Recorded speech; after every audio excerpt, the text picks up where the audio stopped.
কে রাষ্ট্রপতি হবেন এটা তো পার্টির ঊর্ধ্বতন যে ফোরাম, সেই ফোরামের সিদ্ধান্ত। সেটা তো আমি এখনও জানতে পারিনি, তারা নেবেন।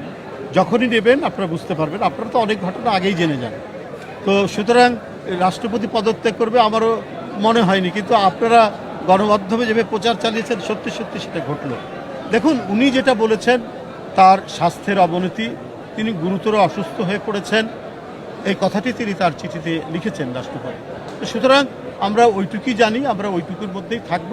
উনি যেটা লিখিতভাবে গণমাধ্যমে সেটি জানিয়েছেন, সেটি হচ্ছে তার গুরুতর শারীরিক অবস্থা অবনতি হয়েছে। তো সেটাই আমরা জানি এবং সেই কারণেই তিনি পদত্যাগ করেছেন। আমরা এইটুক পর্যন্ত ধরে নিতে পারি। এই বিষয়ে এখন আমাদের দলের সিদ্ধান্ত। আমি তো একটা ব্যক্তি মানুষ, আমি আগেও বলেছি এটা তার কালেকটিভ ব্যাপার, যে রাষ্ট্রপতির ব্যাপারে কি সিদ্ধান্ত হবে এটা দল সিদ্ধান্ত যখন নেবে তখন নেবে, কি নেবে সেটা দল জানে। উচ্চতর নীতি নির্ধারণী ফোরাম আছে, নির্বাহী কমিটি আছে, সেটা দলের বিষয়।